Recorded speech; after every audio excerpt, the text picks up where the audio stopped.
Là, il se lance des défis. Il veut démontrer la divinité de Jésus, d'un esclavagiste, de quelque chose qui n'existe même pas. Alors, le titre de cette vidéo, c'est Jésus-Christ est un esclavagiste. On est dans la traduction Abbé Filion. Il est dit ceci. Ayez en vous le même sentiment dont était animé Jésus-Christ. Donc, la Bible nous exhorte d'avoir le même sentiment que ce Jésus-Christ de Nazareth. Et on poursuit. Ça, c'est dans Philippiens 2, 5. Et là, on va dans Philippiens 2 au verset 7. Toujours dans la traduction Abbé Filion, il est dit il s'est anéanti lui-même en prenant la forme d'un esclave. Donc je relis. Toujours dans la traduction Abbé Filion, il est dit, dans Philippiens 2 au verset 5, il est dit ceci. Ayez en vous le même sentiment dont était animé Jésus-Christ. Philippiens 2 au verset 7. Il s'est anéanti. Donc toujours en parlant de ce Jésus-Christ, il est dit ceci. Il s'est anéanti lui-même en prenant la forme d'un esclave.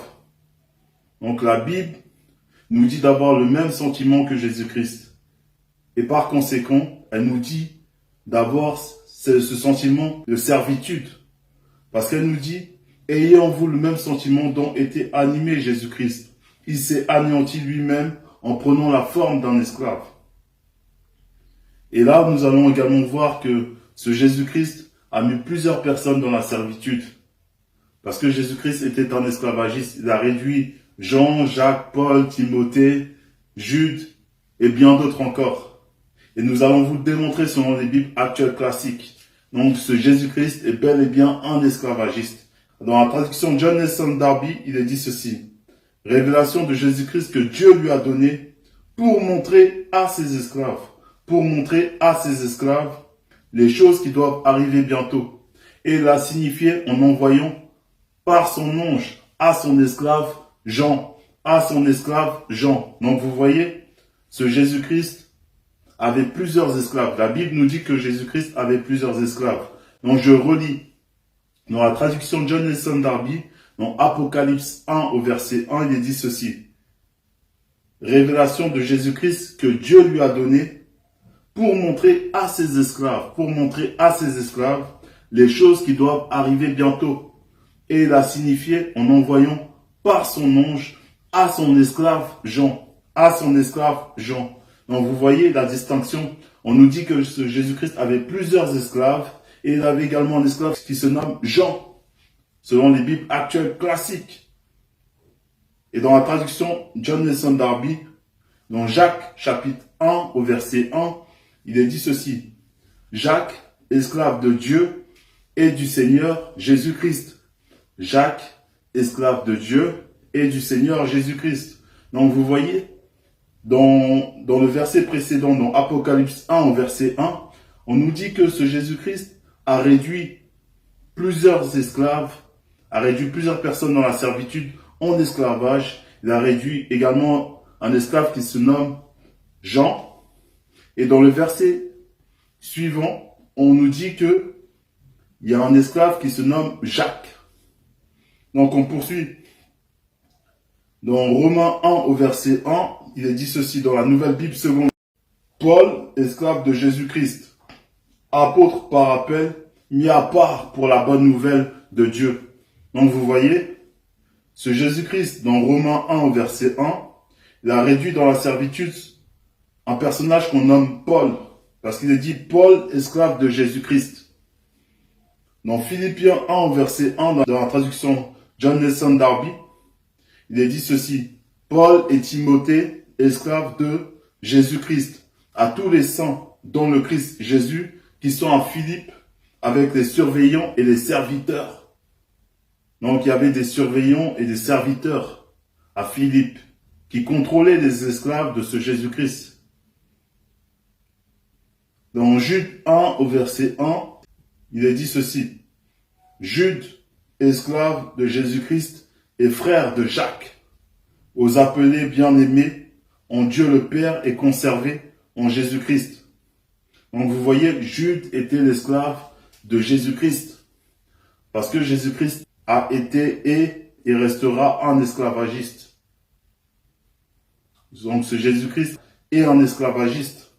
Parce qu'il a réduit plusieurs personnes dans la servitude. Dans Colossiens 4 au verset 12, il est dit dans la traduction de John Nelson Darby, « Epapras qui est des vôtres, esclave du Christ Jésus. » 2 Pierre 1 au verset 1, traduction de John Nelson Darby, « Simeon Pierre, esclave et apôtre de Jésus-Christ, à ceux qui ont reçu en partage une foi de pareil prix avec nous par la justice de notre Dieu et Sauveur Jésus-Christ. » Donc vous voyez Simeon Pierre, esclave et apôtre de Jésus-Christ, dans 2 Pierre 1 au verset 1. Et vous devez également savoir que ce Jésus-Christ donnait même en son esclave à des païens. Parce qu'on va voir cela dans la traduction Bible Parole Vivante dans Ephésiens 3 au verset 1. Il est dit ceci. « C'est pourquoi moi, Paul, je suis devenu le prisonnier de Jésus-Christ. » Ephésiens 3 au verset 1. « À cause de cela, moi, Paul, le prisonnier de Jésus-Christ, pour vous, païens, pour vous, païens, pour vous, païens. À cause de cela, moi, Paul, le prisonnier de Jésus-Christ, pour vous, païens. » Ephésiens 4 au verset 1. « Je vous exhorte donc, moi, le prisonnier dans le Seigneur, à marcher d'une manière digne de la vocation qui vous a été adressée. » Traduction John Nelson Darby, Ephésiens 6 au verset 20. « Pour lequel je suis un ambassadeur lié de chaîne, afin que j'use de hardise en lui, comme je dois parler. » C'est pour ça que Paul, il continue dans 1 Corinthiens 9 au verset 27, il dit ceci. « Et mon corps, je le bourre de coups, et je l'emmène comme un esclave, de peur qu'après avoir prêché aux autres, je me trouve moi-même désapprouvé d'une manière ou d'une autre. » 1 Corinthiens 9 au verset 27. Et cette fois-ci, on va dans 2 Corinthiens 4 au verset 5, dans la traduction John Nelson Darby, il est dit ceci. « Car nous ne prêchons pas nous-mêmes, mais nous prêchons le Christ, Jésus comme Seigneur, et nous-mêmes comme vos esclaves pour l'amour de Jésus. » Nous-mêmes comme vos esclaves pour l'amour de Jésus. Donc vous voyez, ce Paul, il s'est mis dans la servitude pour ce Jésus-Christ. Et voici encore les propos esclavagistes de ce Jésus-Christ. Dans la traduction de John Nelson Darby, dans Jean 15 au verset 15, il est dit ceci. « Je ne vous appelle plus esclave, car l'esclave ne sait pas ce que fait son maître. L'esclave ne sait pas ce que fait son maître. » Jésus a attribué à plusieurs individus, à plusieurs disciples, le titre d'esclave. Jésus-Christ reconnaît par là qu'il a appelé plusieurs personnes esclaves. Il les appelait pas forcément par leur nom respectif. Il appelait ces individus comme étant des esclaves. C'est pour ça qu'il est dit « Je ne vous appelle plus esclaves ». Parce qu'il reconnaît par là qu'il appelait plusieurs personnes esclaves et qu'il allait soi-disant arrêter de le faire. Donc ce Jésus-Christ qui est un esclavagiste appelait plusieurs personnes esclaves selon la Bible. Lorsqu'il est dit « Je ne vous appelle plus esclaves », cela signifie que Jésus-Christ était accoutumé à appeler plusieurs individus comme étant des esclaves. C'est pour ça qu'il dit « Je ne vous appelle plus ». Il y a le mot « plus ». Ça signifie qu'il va soi-disant arrêter de le faire. Donc lorsqu'il dit « Je ne vous appelle plus esclaves », cela signifie qu'il appelait plusieurs de ses disciples comme étant des esclaves. Est-ce que vous comprenez la révélation? Dans Jean 8, 35, il est dit « Or l'esclave ne demeure pas toujours dans la maison, le fils y demeure toujours. » Traduction John Nelson Darby, Jean 15 au verset 20, il est dit ceci. « Souvenez-vous de la parole que je vous ai dite. L'esclave n'est pas plus grand que son maître. L'esclave n'est pas plus grand que son maître. L'esclave n'est pas plus grand que son maître. » Donc Jésus-Christ, il va aussi affirmer que ces esclaves ne servent à rien du tout. Jésus-Christ va affirmer que ces esclaves ne servent à rien du tout.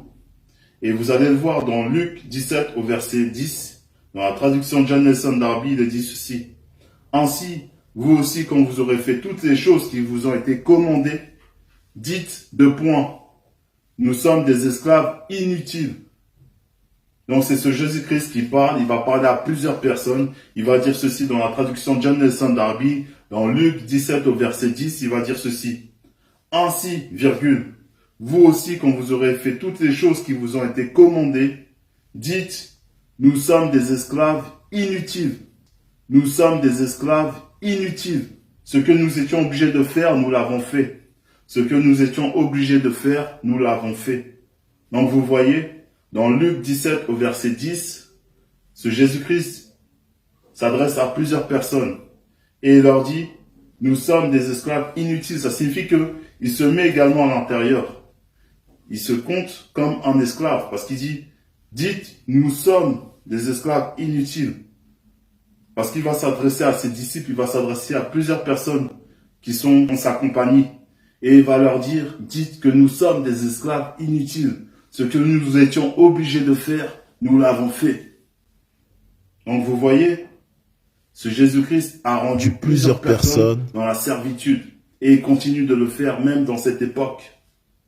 Mais les gens ne comprennent pas ce qui est caché derrière, ce qui est dissimulé. Donc on poursuit. Là on avait lu dans la traduction John Nelson Darby, ainsi, vous aussi, quand vous aurez fait toutes ces choses qui vous ont été commandées, dites 2 points. Nous sommes des esclaves inutiles. Ce que nous étions obligés de faire, nous l'avons fait. Traduction du Monde Nouveau. Luc 17 au verset 10. De même, quand vous aurez fait tout ce qui vous est demandé, dites 2 points. Nous ne sommes que des esclaves. Nous ne méritons rien. Point. Nous ne sommes que des esclaves. Nous ne méritons rien. Point. Nous n'avons fait que ce que nous devions faire. Point. Traduction Bible du Semeur, dans Luc 17 au verset 10, il est dit ceci. Il en est de même pour vous. Quand vous aurez fait tout ce qui vous est commandé, dites, nous ne sommes que des serviteurs sans mérite particulier. Nous n'avons fait que notre devoir. Traduction Bible du Semeur, Luc 17 au verset 9. Le maître doit-il une reconnaissance particulière à cet esclave parce qu'il a fait ce qui lui a été commandé? Dans la Bible, il est dit, bien sûr que non. Point d'exclamation. Traduction Bible du Semeur, le maître doit-il une reconnaissance particulière à cet esclave parce qu'il a fait ce qui lui a été commandé? Point d'interrogation. Bien sûr que non. Point d'exclamation. Jérémie 22 au verset 13. Malheur à celui qui bâtit sa maison par l'injustice et ses chambres par l'iniquité, qui fait travailler son prochain sans le payer, sans lui donner son salaire.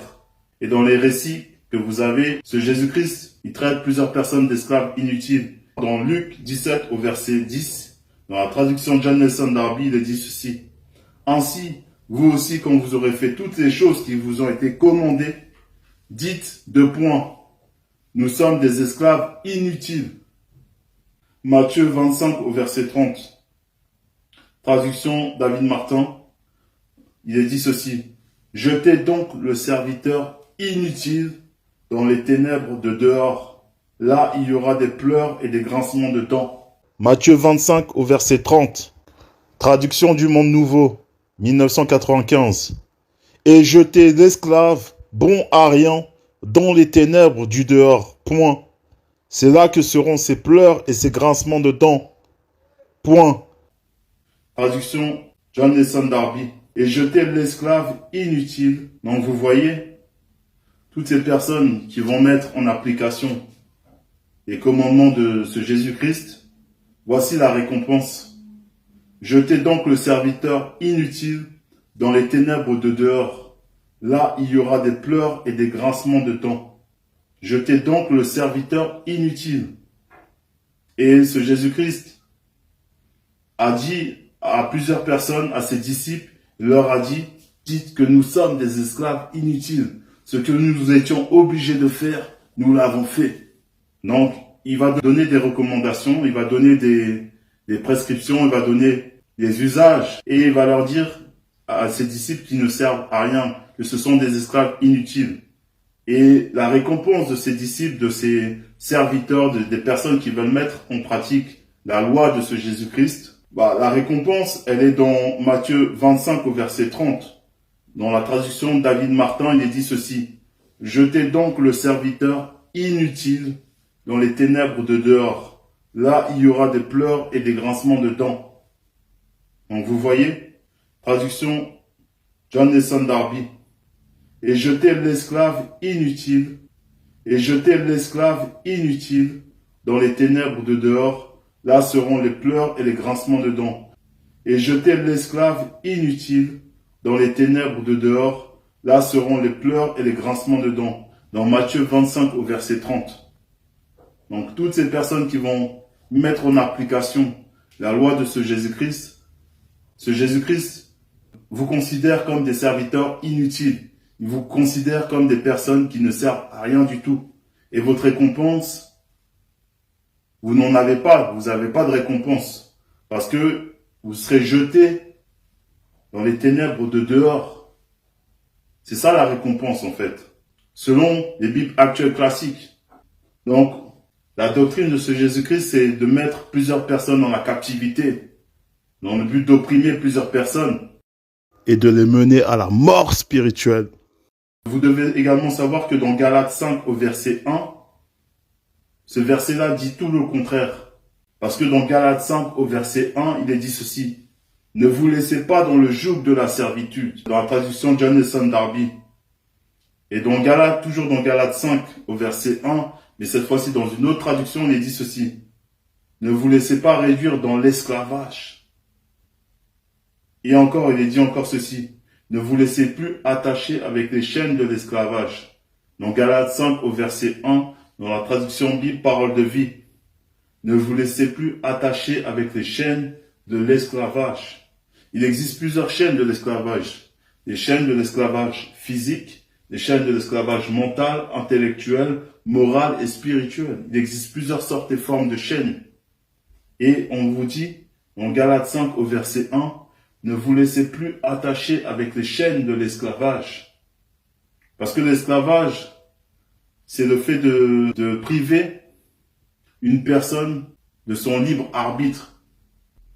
Donc c'est le fait d'extirper indûment une loi spirituelle dans le but de vous contraindre à la vision.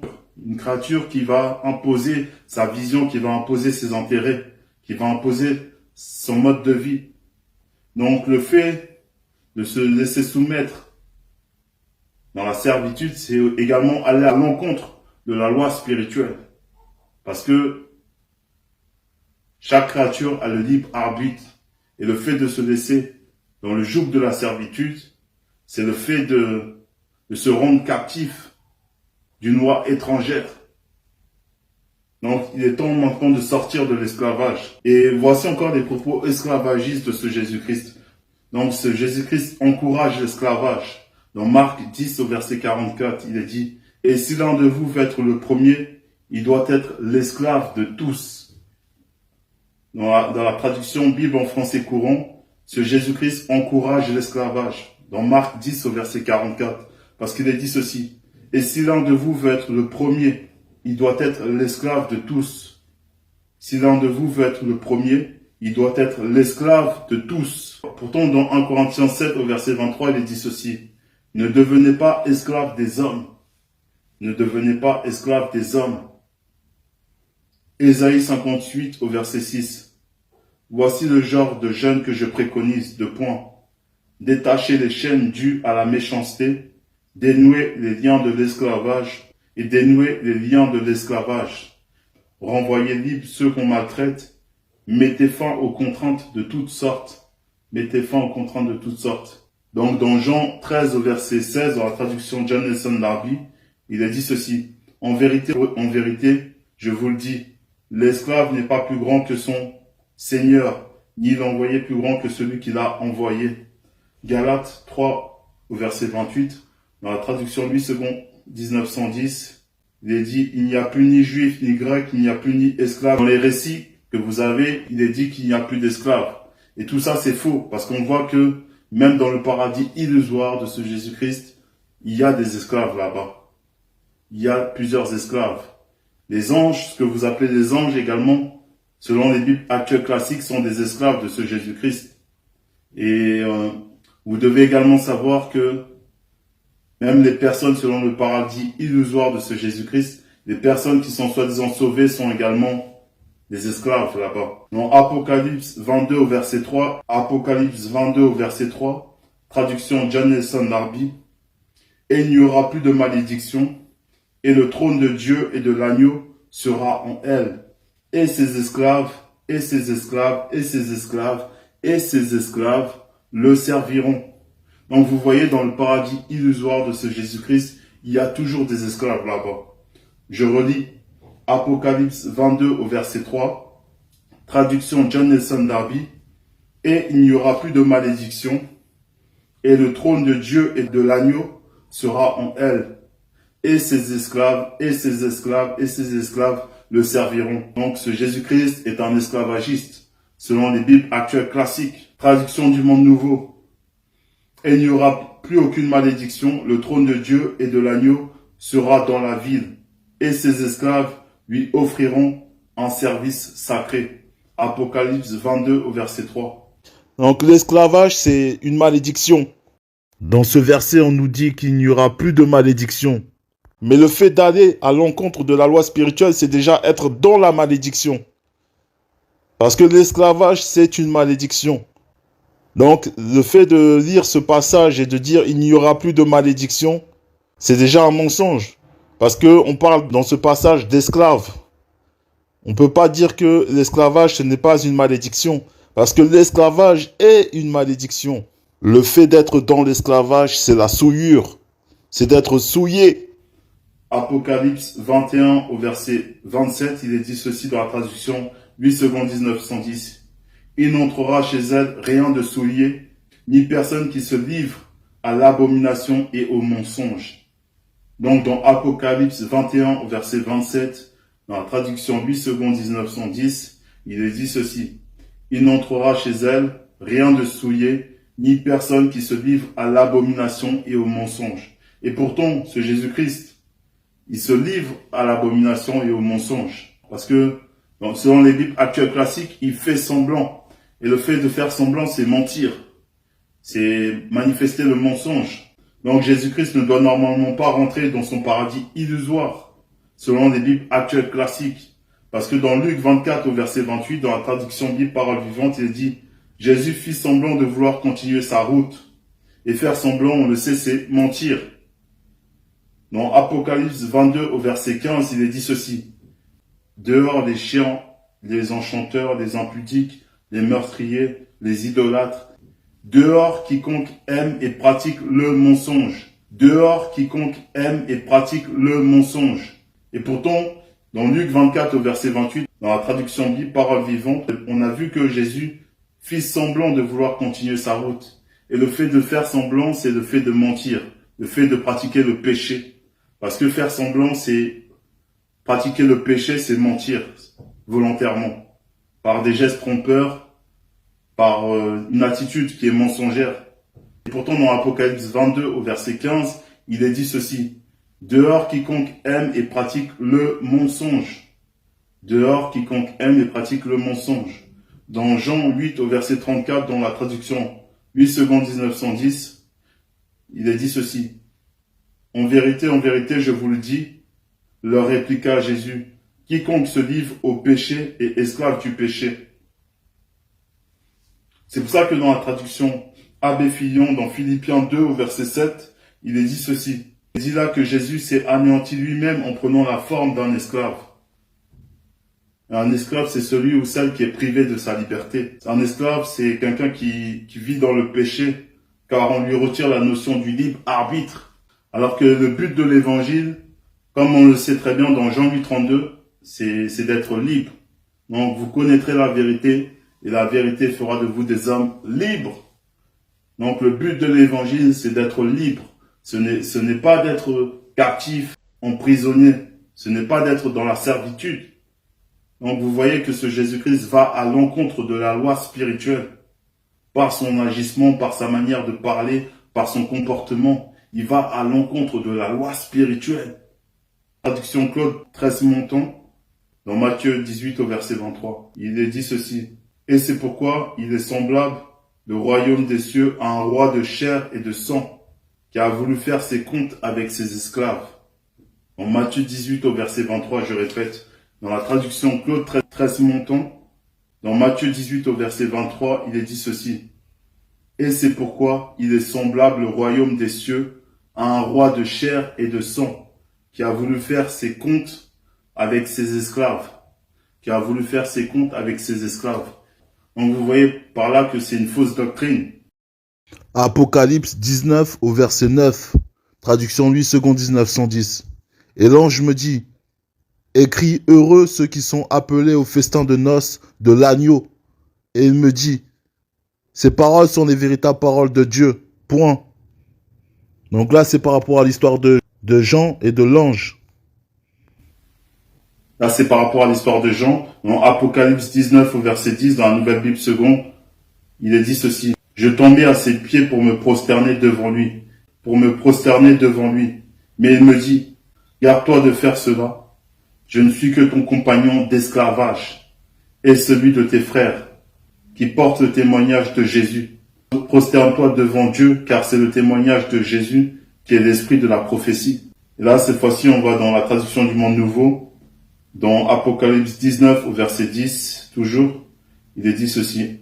Alors je suis tombé à ses pieds pour l'adorer, mais il m'a dit, attention, ne fais pas cela.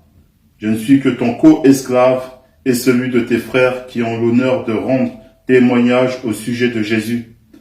Et dans Apocalypse 19 au verset 5, il est dit ceci. Et d'auprès du trône sortit une voix qui disait, louez notre Dieu, vous tous, ses esclaves. Louez notre Dieu, vous tous, ses esclaves, vous qui le craignez, les petits et les grands. Donc vous voyez, ce Jésus-Christ est un esclavagiste. Il a réduit plusieurs personnes dans la servitude, selon les Bibles actuelles classiques. Donc il est temps maintenant de sortir de l'esclavage. Donc dans Romains 8 au verset 15, il est dit ceci. Et vous n'avez pas reçu un esprit d'esclavage pour être encore dans la crainte, mais vous avez reçu un esprit d'adoption. Il n'y a qu'un seul enseignant, c'est le Mouledi, c'est Zoulou Lasson. Donc, allez dans la chaîne YouTube du seul enseignant et laissez-vous initier par les révélations hautement spirituelles. Loba, l'unique créateur vrai véritable, c'est encore glorifié. Loba Eweka est l'unique créateur. Loba Eweka est l'unique créateur. Loba Eweka est l'unique créateur. Loba Eweka est l'unique créateur. Le seul créateur, c'est Loba. Loba est le vrai créateur. Jésus n'est pas le vrai créateur.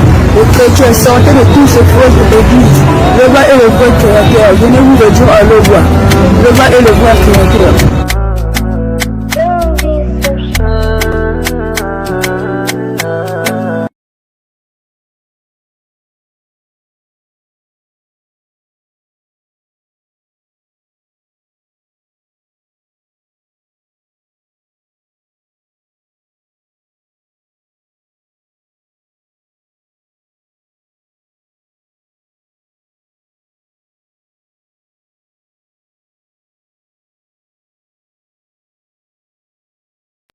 Celui qu'on appelle Jésus, ou bien Jésus-Christ, Jésus de Nazareth, n'existe pas. C'est un démon qui se dissimule derrière. Cet esclavage n'est pas fini. Elle est toujours là, dans les rues, où on voit des pauvres mongols, des pauvres arrivistes. Ils sont là, ils se lancent des défis. Ils veulent démontrer la divinité de Jésus, d'un esclavagiste, de quelque chose qui n'existe même pas. Ils sont là, ils se lancent des défis. Il veut démontrer la divinité de Jésus, d'un esclavagiste, de quelque chose qui n'existe même pas.